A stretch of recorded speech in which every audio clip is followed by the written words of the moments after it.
Hello, you guys. I hope you're having a good day wherever you're at. It's a holiday episode, so maybe you are listening to this around Thanksgiving.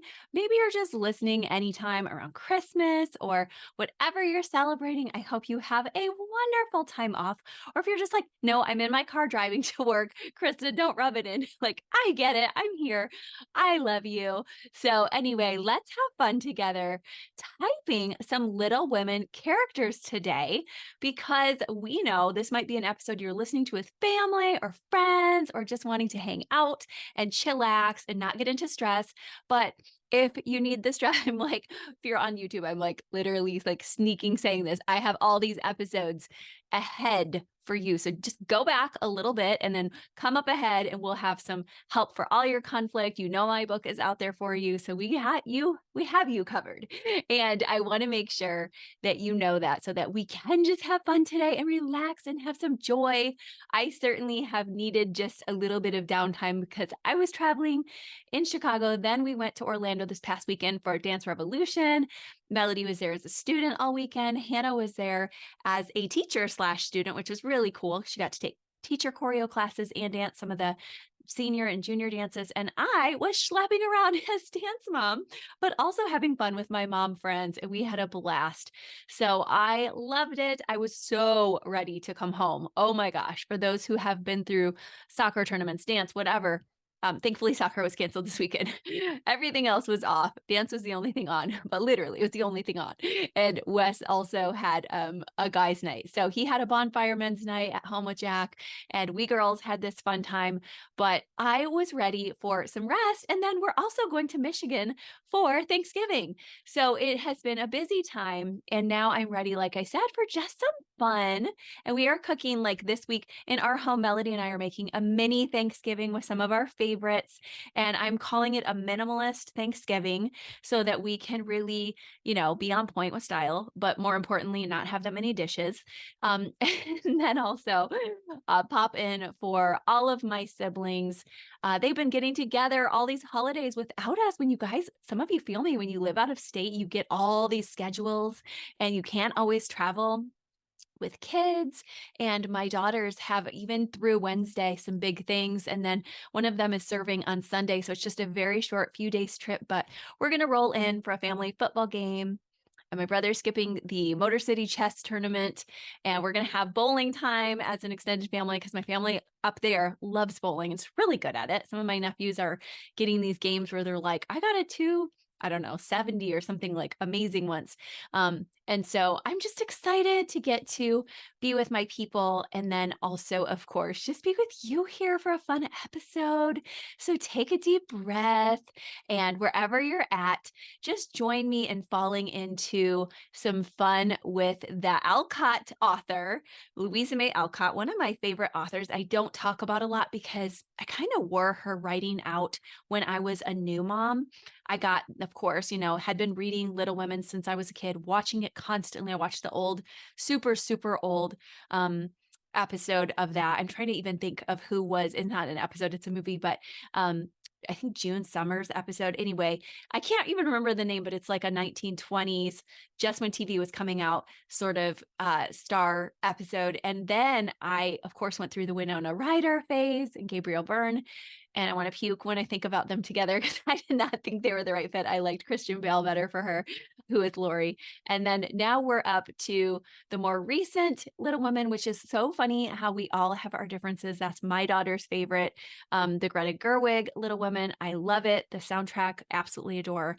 But I really have to say that there is a bit of variance between the books and the movies and everything. Like I said, prior to, I was obsessed with this whole saga and then her other tales as well. So I haven't picked up this typing for a long time. You might have heard us talk a little bit about it when Melody was referring to the book Joe and Lori, which she still loves and she's actually given as gifts to friends, where she and some of her type 5 friends friends, they will actually inscribe books to each other now. One of the five started doing that, and also hiding little Easter eggs inside the book, and just having so much fun where there's gifts on certain hidden pages. And it is just giving you that clue that it is such a fun little way to gift a friend. If you have a book you want to recommend, oh my gosh, to walk through it with them and inscribe and take notes on the interior and then to gift it to them, that is something that I feel like their friends take it at another level. Like, I thought I was amazing that my friend Heather Hubacher gave me 2 turtle doves from Home Alone 2 in 8th grade. And apparently they have usurped this, and now they are doing these kinds of annotations. So anyway, good idea for you out there if you have a friend you really just want to bless this year. But now here we are at our, fun part of our Black Friday and our week, and we're just about to jump into actually typing out these characters. So, and I'm going to make an announcement at the end about our course too. If you saw our email, we have a very special course, so I'll share about that at the end. But as far as just for the fun and playfulness of it, if you know the story of Little Women, or if you don't, very, very briefly, it's a story of 4 sisters who grow up in post-war with their mother in Concord, Massachusetts. The father has been off fighting for everybody in the United States to have freedom in the Civil War. And he's actually in real life, I don't even want to talk about him because he stresses me out in real life. I've read way too much about him. But in the story, he's a reverend, and he's very reverent, and he's a wonderful person. So I'm not typing him because we're trying to have fun this week. But other than that, I do want to let you know that the mom, the 4 daughters, and some of the suitors will type a little bit, but there's so many different personalities going on amidst the girls, and it's very much a story everybody can relate to, whether they had sisters, brothers, of just coming of age and the hardships of learning propriety and of learning how to, fall in love, how to try to stop falling in love when you're too young to fall in love, how to wait, how to be patient, how to hold in passions, how to let them go at the right time, how to refine, how to really allow for grief to take hold and to settle and to move through it. It's just a poignant tale, and you can see why I probably exhausted it.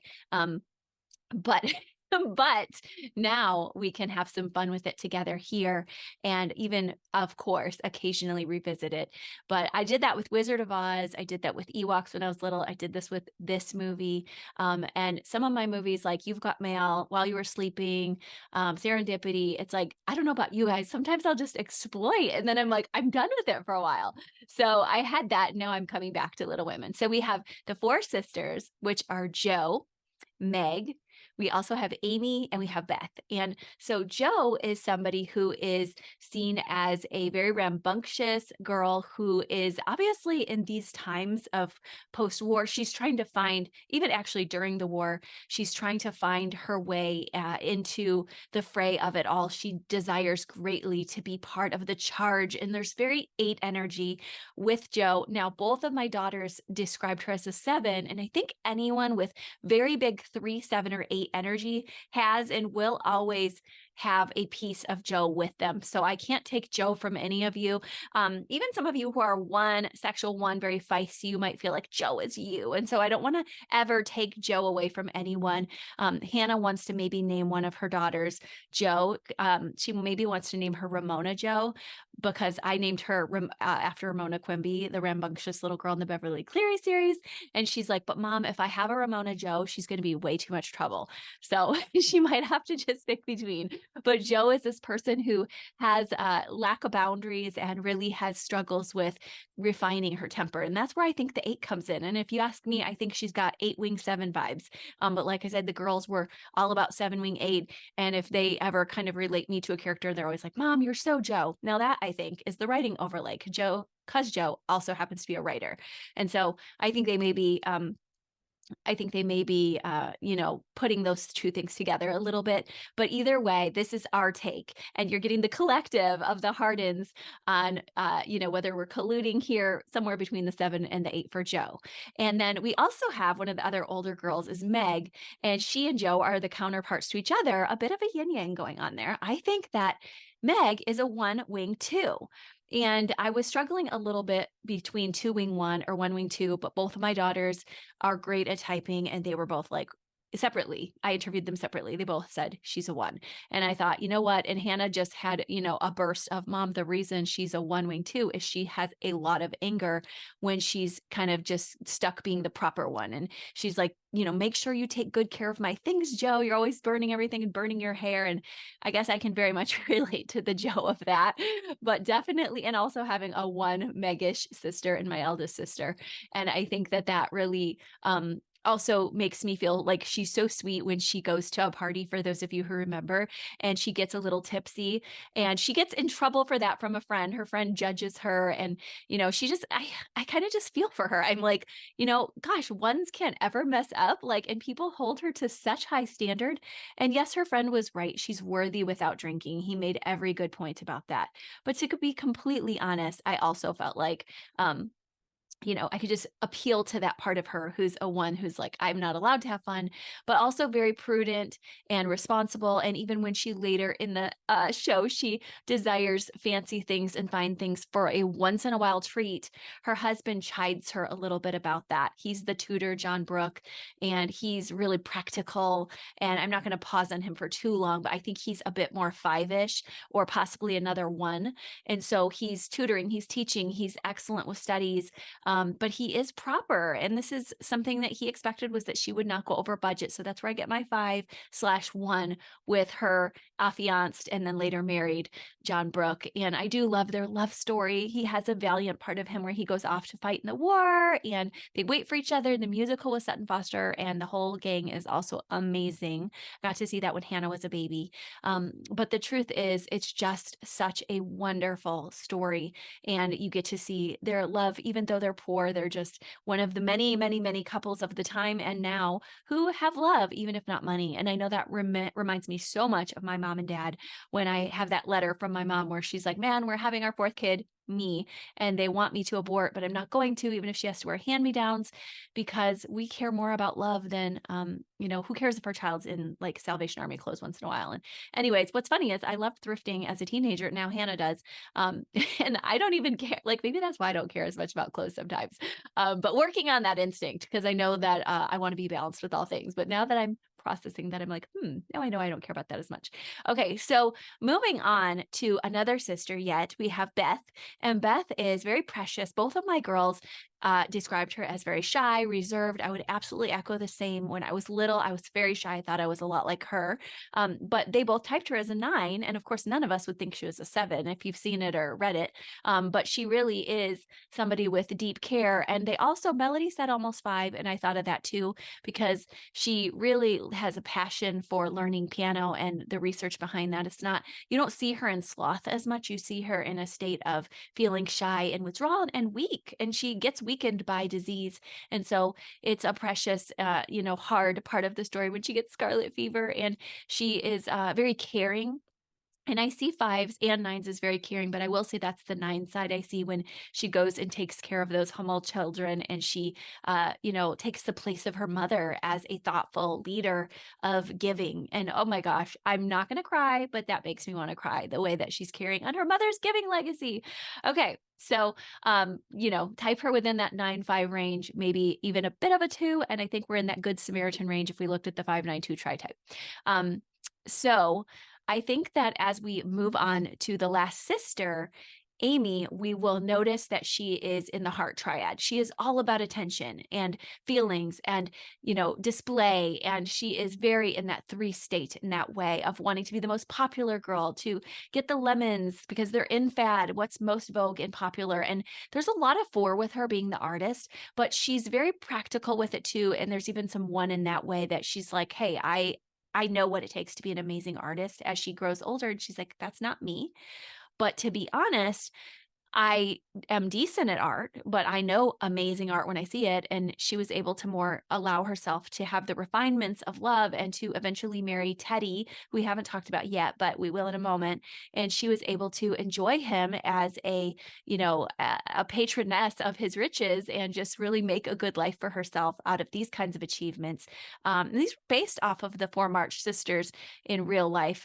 So I was very pleased. I mean, the Alcott sisters were, the March sisters were based off off of the Alcott sisters in real life. And, I was very pleased to know that and to really, I enjoyed going and visiting this town a couple of years ago with my family on our trip to Boston and seeing their graves. It was just beautiful to see. I know. And, real life, she had a sorrow. She lost a daughter young, and she had, I believe, named her Beth. And so they had a lot of hardship, but also a lot of joy, even at the discovery where she's like, look, I want to be good. I want to be very styled. I want to have what I want. But she also had very deep love, and she really did have that huge heart. It's just she was sort of not the center of attention, but really craved it and wanted that and needed that. And so sometimes that exasperates people when they're with their three and they're like, I need the center of attention. And I had a sister like that, but now we're the best of friends. And I can tell you now she needed that attention. So I'm sure we can give that same sympathy to Amy. Also, I think we can add to it, like I said, that there are 4 elements to her in that 4 wing. And Melody actually typed Amy as a 2. And she had some distinctions between, she's like, she's a 2 in the older movie, 3 in the new, with Florence Pugh. But she really likes Amy in the sense of, heart type and the love that you do get to see underneath when you're really looking for it. And it's not as fair when we get to see her as a very little girl and then we have to see her grow up. I loved when she was really little in the Winona Ryder, Kirsten Dunst movie. I thought that they did a really good job too. So I'm really prior, to this Greta Gerwig, I'm really happy to refer you to the Winona Ryder because that is my favorite. It has the best soundtrack. Although arguably my girls would say the newer one has the best soundtrack. So all of that to say, these are our 4 sisters. And we also have some fun side characters. I think that to really categorize Aunt March is almost unfair. I'm just going to say she's in a crotchety state of life. I hate that word, but there we have it. And I think that we also have to have a little moment on the love interest of the story outside of John Brooke. He, as I said, is Meg's love interest, a poor tutor. But we also have a very well-loved suitor of the story, Teddy, the next door neighbor, Theodore Lawrence. And he is, I think, a 4. Now, Melody typed him as a 6 and a counterphobic 6 at that. And so I could totally see that. I could see sexual 4 or counterphobic 6. But I do know that I love Timothy Chalamet, the way he plays him also, as well as Christian Bale.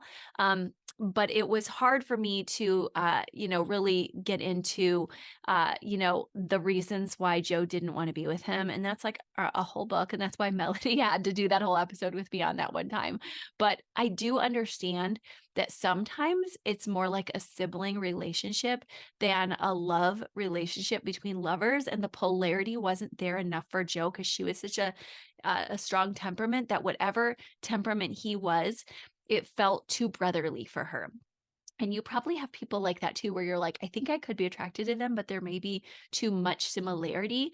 There also may be people where you have a chemistry, but you won't even admit it to yourself. And so this is, I think, the angle that my daughters take about her is that she did, and there's some regret. And I've actually read that too, and seen that. And I try to just tell myself, no, she was happy. It's all fiction. She was happy with her later husband. We'll talk about in a sec. But I think that we also see that sometimes there is a bit of remorse. And maybe this is why the unrequited lovers trope is, carrying this book on so many generations later, because she does have this piece of her that's like, I don't want to marry him. But then when he marries her sister Amy later, Amy's like, I'm all about that. Riches, money, fun. Joe's like a little wistful, like, oh my gosh, I passed up this dear person in my life out of the desire for something different, something new. And so maybe that's where my girls get the 7, is that whole FOMO. But I almost think her larger than life, fast paced 8ness was what kind of took her out of the running for him, because she was running so fast and so hard that she missed him. And the good news is for all the characters that she did get to keep him as a brother. weird as that might sound, but she said she really, loved him as a brother. And then the other guy who ends up being somebody that she went to basically school with because he was tutoring boys and she was, being a nanny to some other little children a little bit later in the story. And she meets him as a professor, Professor Bhaer, and she calls him Friedrich. And they have a lot of banter and he challenges her in her writing to go deeper, to make it work more. And he gives her that polarity of like speaking up to this feisty girl. And I think that because he held an esteemed place, and I think he was probably an 8 or a possibly a 1 with the critiquing, or a 5, Hannah thought. Little harder for me to type. He's not my favorite character, so it's hard for me to place anything around people who I'm not like super into their characters. But I can see that there are great elements of him, and I do like some of the moments where they have a lot of fun with children together. And I think that it's fun to look at how she, whatever his typology, how she ended up falling for somebody who she needed. And so sometimes that happens where you're like, maybe the wild chemistry and passion wasn't there, but what was there was this awareness that I got somebody that would be good for my soul and would make me a better person, and I wouldn't just be lazy with them and kind of shadows everywhere because we're just out, painting the town red, but we're actually making lives better. And so I love the story for that reason. I think it's a great one to watch with your family, to have some healthy, fun Ennea debates about, or even just to grab a box of tissues and to sob through, because there's a lot of moments like that. And the soundtrack is a great one while you're cooking your holiday meals or riding to work. If you're like, man, I have to work over this holiday, like have some fun with Little Women. It's an epic tale. You won't be sorry. And as you can see, there's so much to talk about all these years later. There's a longing, there's joy, there's satisfaction, there's embarrassment, there's shame, and there's growth. So anyway, have a wonderful time with that. And then don't forget, we have a course coming in January if you need an Enneagram and Marriage reboot, or if you just want some time together. I love to teach live. I have been doing this exclusively with my coaches, and now I'm going to get to do this with you too if you join our 5-week course. And I did decide to bring it into 5 weeks so that people could really get a digestible palette and then move ahead with success of knowing you did 5-hour-long courses with me. You can take them on recording, or you can take them one by one with me live. And I'm so grateful we're going to be starting those. And I have a very special coupon for half off right now. Use the code BLACKFRIDAY and you'll get half off the course. So I'm very excited about that too. And you get some bonuses. So everything is in the show notes for you. Make sure you check it out. And I will talk to you soon. Bye-bye and happy Thanksgiving.